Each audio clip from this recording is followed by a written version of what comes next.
नमस्कार, आप देख रहे हैं कशिश न्यूज और आपके साथ मैं हूं ज्ञानेंद्र। देखिए, महागठबंधन में बहुत जल्द सिर्फ फुटौल होगा।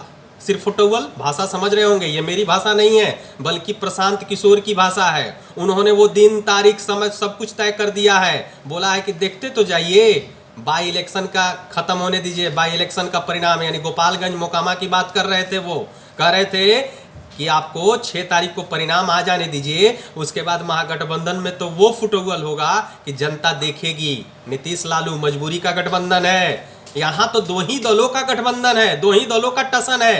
एक तरफ बीजेपी, दूसरी तरफ आरजेडी। जेडीयू तो पेंडुलम की तरह, ये सत्ता के कुर्सी के लिए ये जाने जाते हैं नीतीश कुमार। जब जरूरत पड़ती है तब बीजेपी की ओर, जब जरूरत पड़ती है तब आरजेडी की ओर। लेकिन जदयू का कोई भविष्य नहीं है, प्रशांत किशोर ने कह दिया है। क्या कुछ कह रहे हैं प्रशांत किशोर जदयू के भविष्य को लेकर के, और दोनों इलेक्शन के बाद क्या कुछ होगा महागठबंधन में, जरा आप भी सुनिए।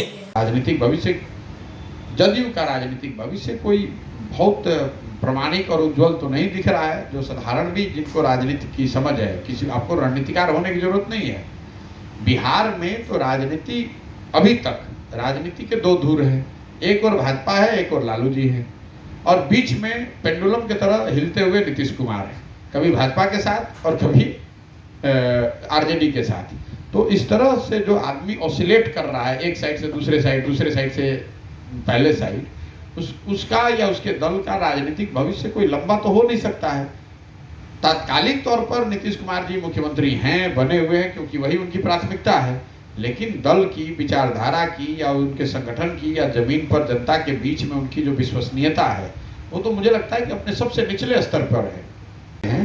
तो अपने पार्टी के एमपी को बोलिए कि वहां से राज्यसभा से के उपसभापति पद से इस्तीफा दे दें। अगर आप महागठबंधन में बिहार में रहिएगा और दिल्ली में एनडीए का, बीजेपी का कानून बनाने का जो सदन है, कानून बनाने में आप मदद कर रहे हैं, दोनों बात कैसे हो सकती है? तो मैं उस दिन से मैं लगातार कह रहा हूं कि इस महागठबंधन को जो लोग समझते हैं कि ये भाजपा के खिलाफ कोई बहुत सकारात्मक और मजबूत प्रयास है, वो भ्रम में है। नीतीश कुमार जी मजबूरी में इस गठबंधन में आए हैं और ये बिहार स्पेसिफिक घटना है। कब तक इसमें रहेंगे ये वही जानते हैं। कोई नहीं जानता है कि वो किस दिन इस महागठबंधन से निकलकर कोई नया प्रयोग कर लेंगे। पिछले 6 साल में नीतीश कुमार इस तरह का 10 प्रयोग कर चुके हैं। अब देखिए, अभी बाई इलेक्शन के रिजल्ट आएंगे, उसी के बाद से सिर्फ फुटबॉल चालू हो जाएगा। इसके अलावा आप जो मैं बार बार जो तथ्य है, स्पेकुलेशन की बात नहीं है, वो तो कोई भी कर सकता है, लेकिन तथ्य ये है कि बिहार में नीतीश कुमार महागठबंधन में है और दिल्ली में टेक्निकली और अदरवाइज वो एनडीए का हिस्सा है, क्योंकि उनके पार्टी के राज्यसभा के एमपी लोकसभा में उपाध्यक्ष हैं। और जब अगर आपने भाजपा का, एनडीए का साथ छोड़ दिया है, तो राज्यसभा जैसे महत्वपूर्ण सदन का उपाध्यक्ष का जो पद है वो जदयू के पास कैसे है?